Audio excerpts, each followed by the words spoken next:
Hey friends, this episode of The Fellow on Call is not meant to be used for medical advice and is intended for educational purposes only. Patient information has been modified to ensure privacy. The views expressed in this episode do not necessarily reflect the views of our employers. Enjoy! As a fellow, your network is your edge. With Primum, you can connect with over 100 leading oncologists. You can ask anonymously or by name and get answers in hours. And it's completely free. Sign up today at primum.co.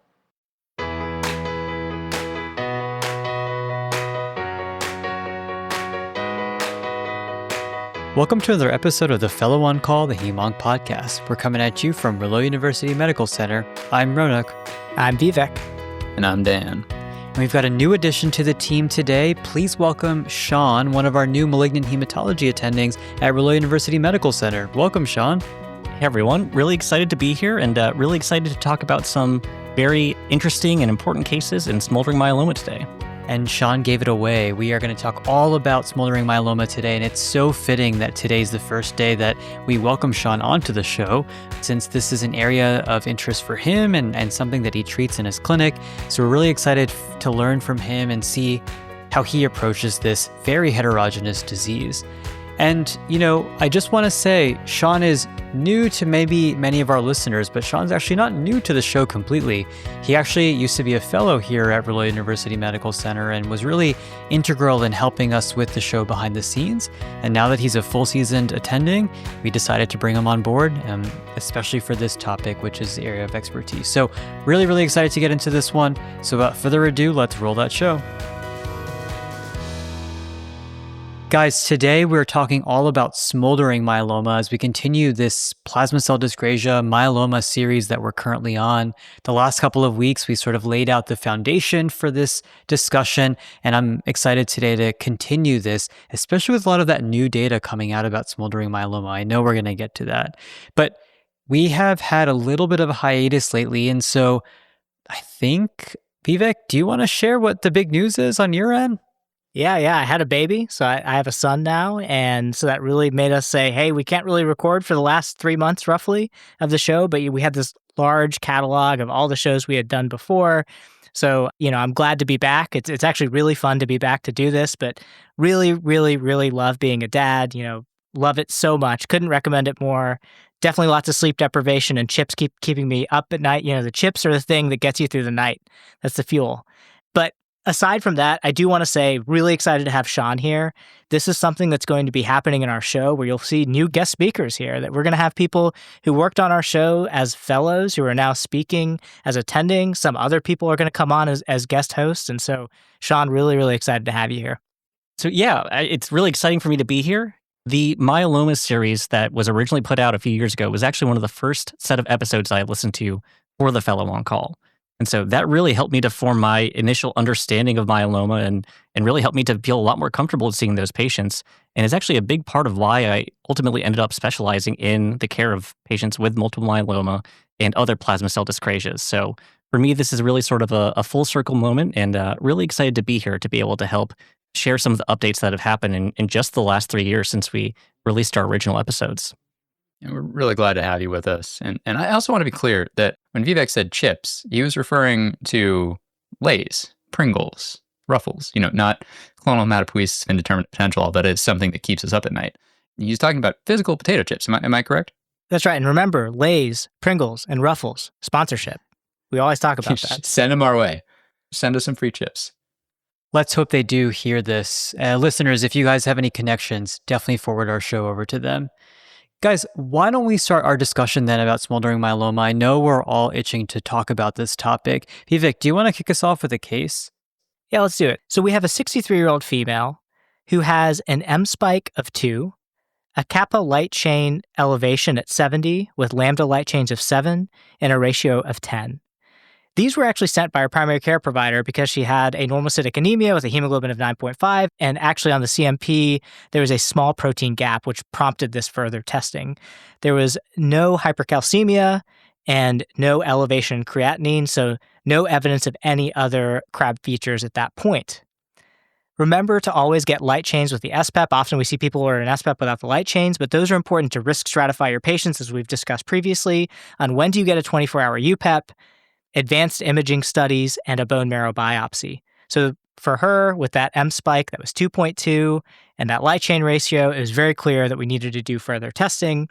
The 24-hour UPEP showed monoclonal protein excretion of 400 milligrams over 24 hours. Recall that this is a synonym for the Bence-Jones protein, which really just means there's an overwhelming amount of this monoclonal protein produced by plasma cells to the kidney, resulting in higher levels of detectable excretion. And that 24-hour UPEP is really the only useful number there. We also, in her, because she had higher risk MGUS, got a bone marrow biopsy, and that showed 20% clonal plasma cells. And she did get an ideal imaging modality with a whole body MRI, which is the most sensitive. And remember, you can do low-dose CT, PET CT, whole body MRI, MRI being the most sensitive, not a skeletal survey, and she didn't have any lytic lesions. So now we have a case of a patient with smoldering multiple myeloma that was high risk. So before we get into some details on smoldering multiple myeloma, Dan, can you tell us a little bit about the definitions of that when comparing it to MGUS? Oh, for sure. And before I get into that real quick, did want to mention, I was peeking at her chart earlier today. It turns out she was a little bit iron deficient, which is why she was anemic. So we're not going to count that as one of the CRAB criteria. But anyway, MGUS, or monoclonal gammopathy of unknown significance or undetermined significance, is defined by identifying an M spike on the SPEP in immunofixation, or by having an abnormal free light chain ratio without an identifiable M spike, but not meeting the criteria for smoldering myeloma or overt multiple myeloma. Smoldering multiple myeloma, or smoldering MM, is defined by two criteria. The first criteria is bone marrow plasma cells taking up 10 to 60% of total cellularity in the bone marrow, an M spike greater than 3, or greater than 500 milligrams monoclonal protein on a 24-hour urine protein electrophoresis. The second criteria is that there are no myeloma-defining events as defined by the slim CRAB criteria. So that makes sense, right? We have a decent amount of plasma cells in the marrow, or a pretty high amount of protein in circulation, and no criteria that secure the diagnosis of myeloma. So it's kind of this middle ground. Multiple myeloma is also diagnosed by two criteria. The first criteria is that we have to have greater than 10% bone marrow plasma cells on bone marrow biopsy, or a biopsy-proven plasmacytoma. And criteria number two is a myeloma-defining event by those slim CRAB criteria. And so remember, slim CRAB, greater than 60%, that's the S, 60% bone marrow plasma cells. The LI is for light chain, so 100-fold difference in light chains, that light chain ratio of 100 or 0.01. More than one focal MRI lesion, so that's the M. And then the classic CRAB criteria. Remember, we have to keep the patient's other comorbidities in mind when we're thinking about alternative causes for those CRAB criteria. Like if they have some other obvious cause for being anemic, then maybe we don't consider anemia one of those defining criteria. That's kind of how we have to think about these disease states. MGUS being the lowest risk generally, smoldering myeloma being this intermediate category between MGUS and overt myeloma, and myeloma typically defined by one of those slim CRAB criteria. Okay, great. And remember, listeners, to check out our show notes for a visual representation of these entities. And in the last few weeks, we really broke down MGUS and smoldering myeloma in detail. But Vivek, can you give us a recap on the historical context of how these entities were defined before we get into our actual discussion on myeloma diagnostics and also on MRD testing? MGUS is incredibly common. It's present in maybe 5 to 10% of the adult population, and the risk of progression for a true low-risk MGUS is in the ballpark of 1% per year. MGUS natural history was defined by Dr. Bob Kyle from the Mayo Group and is very analogous to CLL Rise Stage 0, where many patients will remain asymptomatic and live normal lives never needing treatment. So you can imagine this could have easily been named multiple myeloma stage 0, for example, and maybe smoldering could have been multiple myeloma stage 1.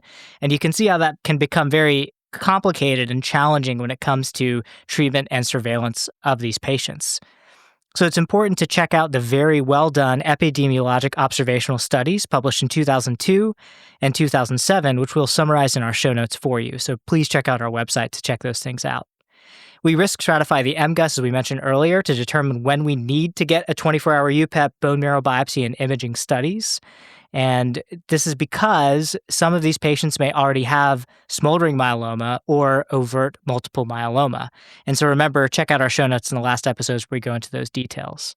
But Sean, so we have this MGUS entity. So we have this patient who has this aberrant plasma cell population that was created. Why does it happen? We still don't know to this day. Is it chronic antigen stimulation? What is it? We don't know.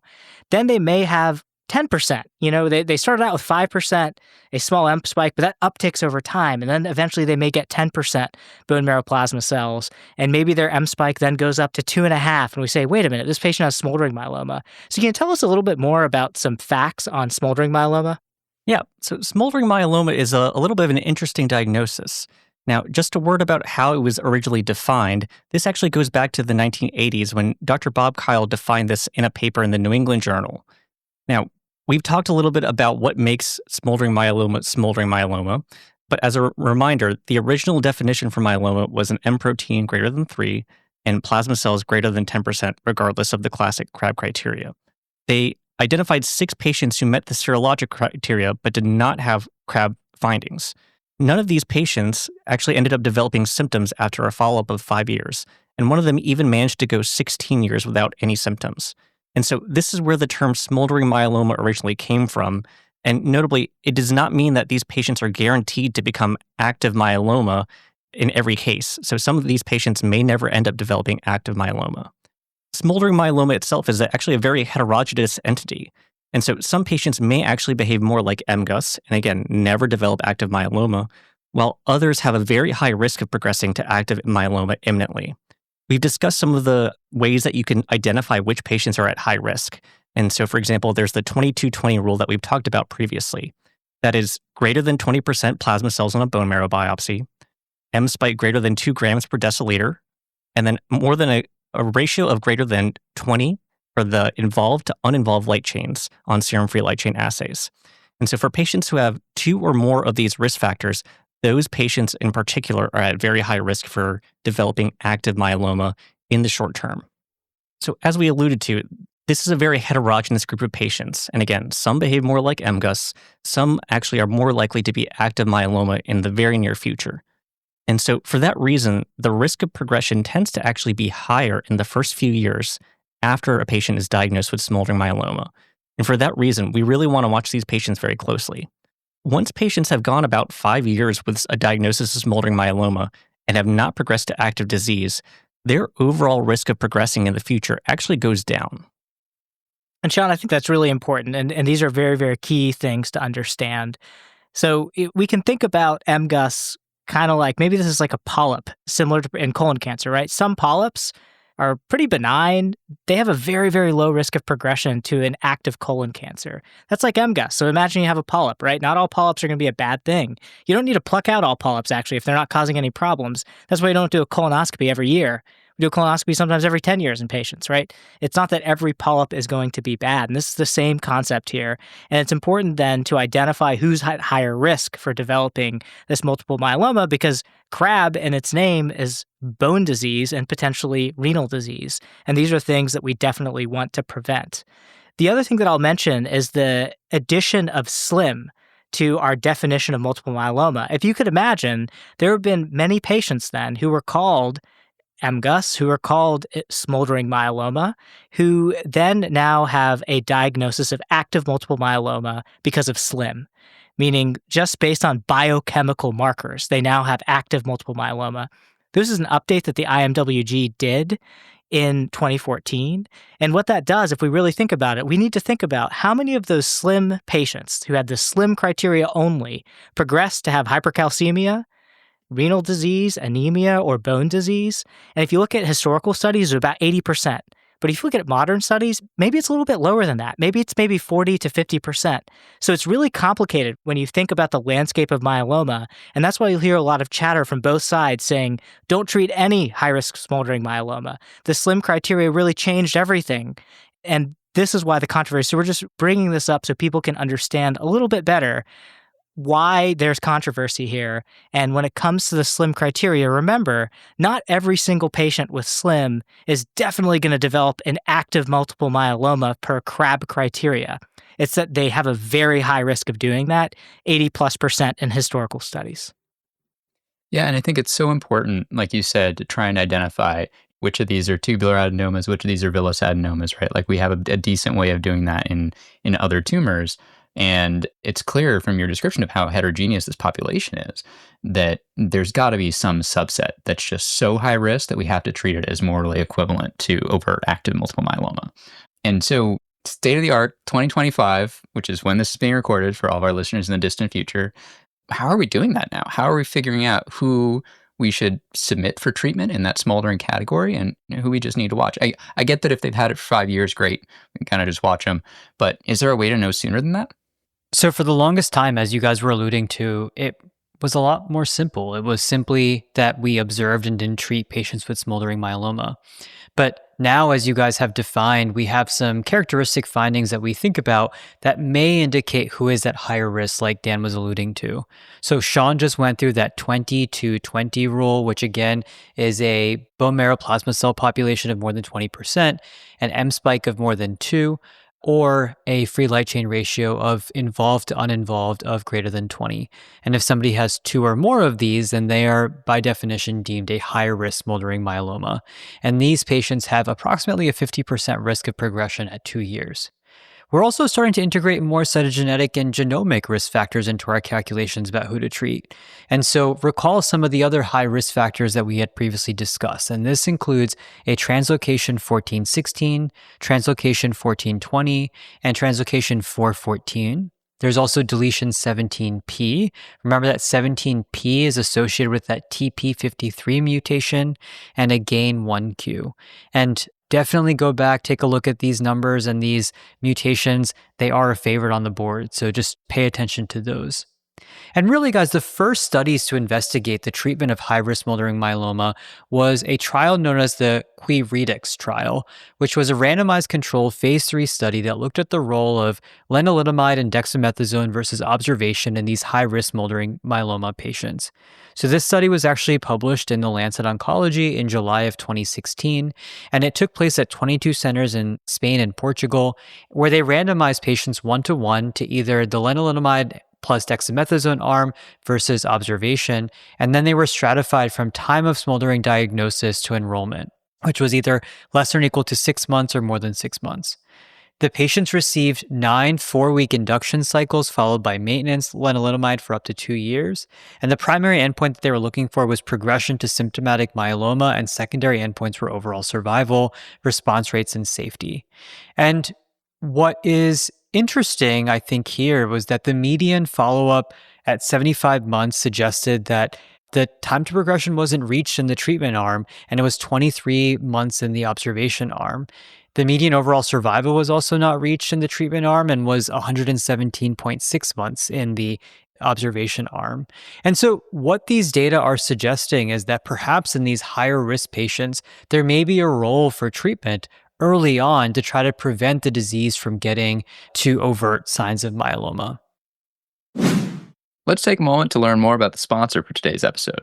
Fellows, your network is everything.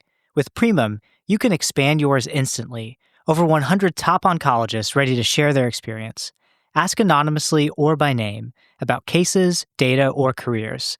The smartest people ask questions, and on Primum, you'll get answers in about 2 hours on average. It's mentorship you can trust, completely free. Don't wait. Join today at primum.co. That's primum.co. And as a little bit of a kicker to that, I'm actually on Primum as an expert, so find me and ask me a tough question. And one thing I want to highlight here is that as we go through these studies, and Sean will go through the next study, the inclusion criteria for all of these studies are all over the map.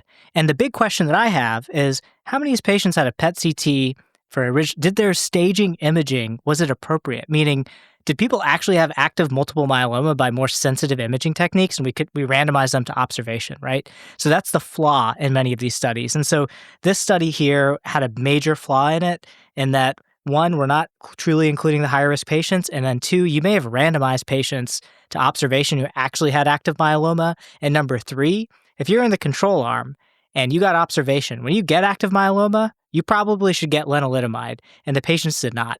And so when you look at overall survival in all of the studies we're going to talk about, that's the biggest flaw in many of these studies. So we had this original study, Sean, the Lendex versus observation, gave us some initial sort of information. It was a smaller study. They called it this randomized phase 3, but it was a very small study. Can you tell us a little bit more about this ECOG study that was published after that?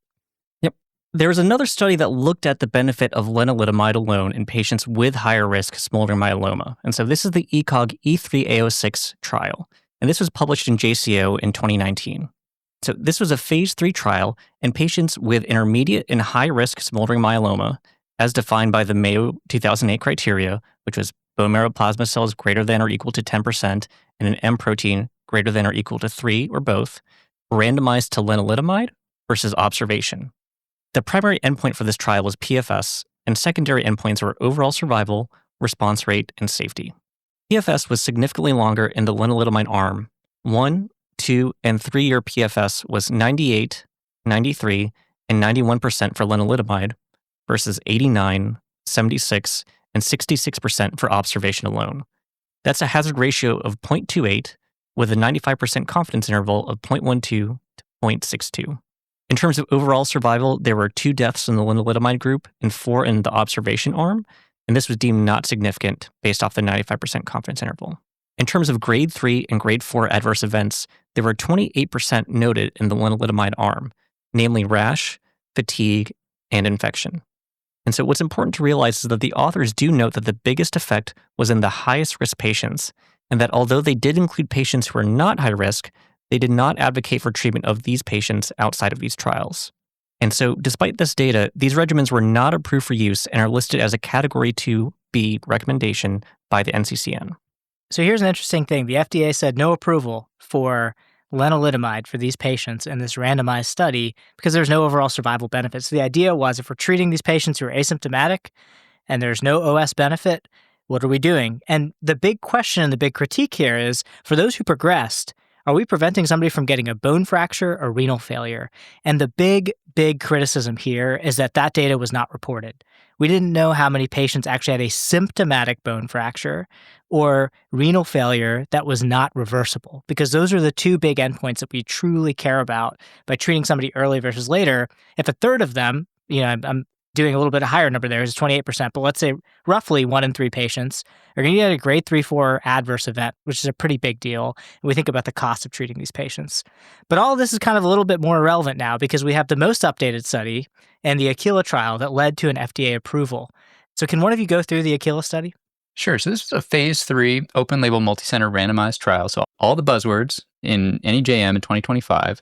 And this is a study where patients had to have a confirmed diagnosis of smoldering myeloma within the past 5 years with measurable disease, an ECOG performance status of 0 to 1, so pretty good, pretty fit, and high-risk features. And that's talking about a bone marrow clonal plasma cell percentage greater than 10% with at least one of the following criteria.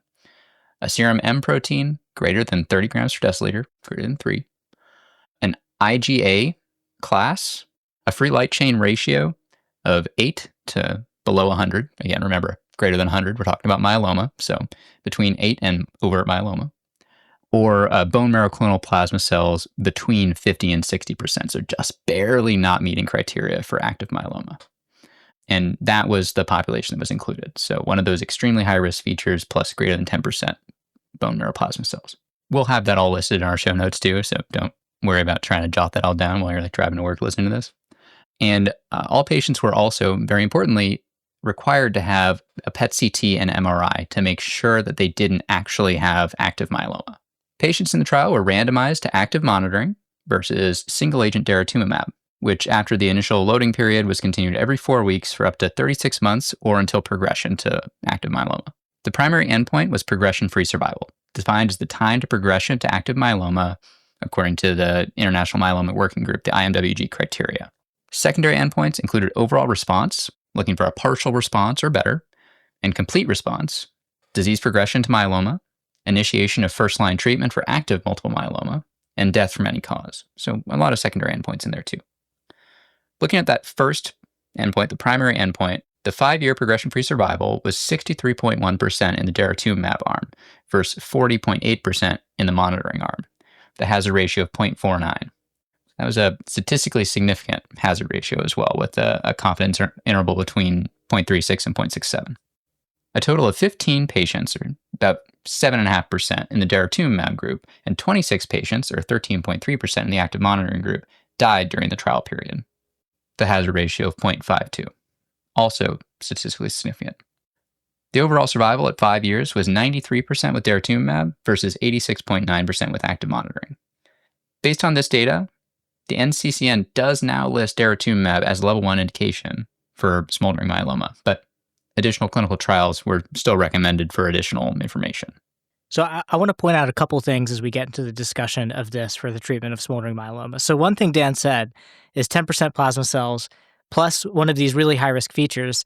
And we include that on purpose, saying that on purpose, because technically these aren't really the true high-risk features that we talked about with the two 2020 criteria from the Mayo group that's really been adopted as the high-risk smoldering patient. If anyone had IgA smoldering myeloma, they could be in the trial. That's not necessarily a high-risk patient. So you can see here the inclusion criteria is still quite heterogeneous and broad. Keep in mind this trial was designed before the 2018 update for these Mayo criteria were really adopted. So you can't blame the authors for doing this, but that's something that's really important to think about.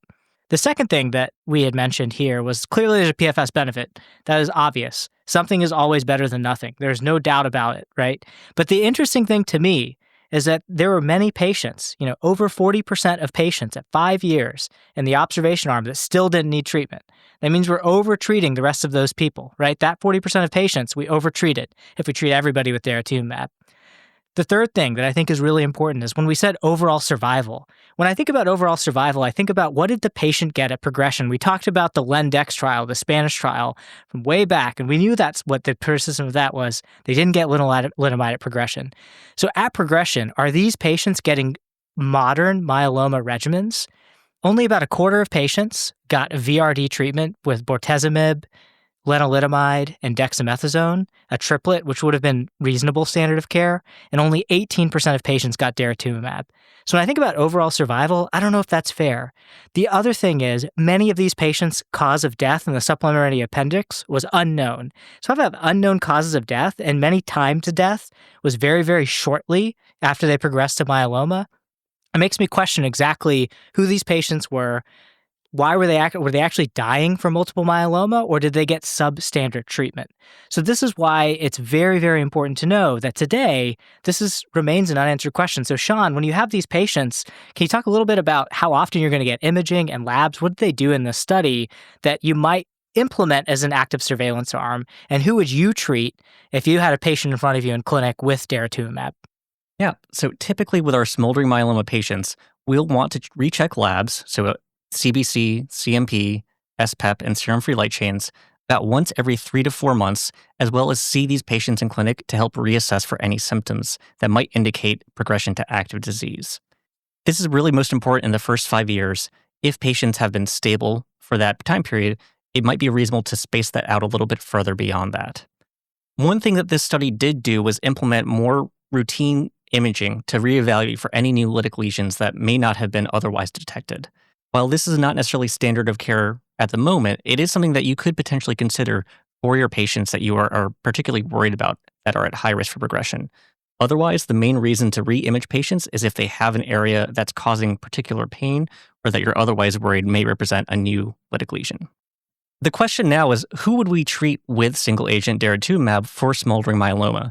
And this actually was very recently approved at the start of November 2025 by the FDA for regular use. And so this, I think, is going to raise a lot of questions for what we should do for these patients, since historically our paradigm has been primarily to monitor. Right now, I'm not sure that there's a 100% clear answer. On one hand, I think it is hard to argue against an overall survival benefit generally, but as Vivek pointed out, there are certain limitations with the design of this trial that really raise the question of, are we potentially exposing a lot of patients to overtreatment? And do these patients truly represent what we would expect in modern day practice, particularly when they progress and what types of regimens they're getting? To be honest, one of the main areas where I think that this approval may be particularly helpful is as part of a shared decision making. So if I have a patient who comes to me with smoldering myeloma and is really, really concerned about their risk for progression and strongly feels like they would want to do something for treatment, we now have an FDA-approved option, and so even if there's not a clinical trial available for enrollment, this is something that we can offer to those patients who meet the high-risk criteria.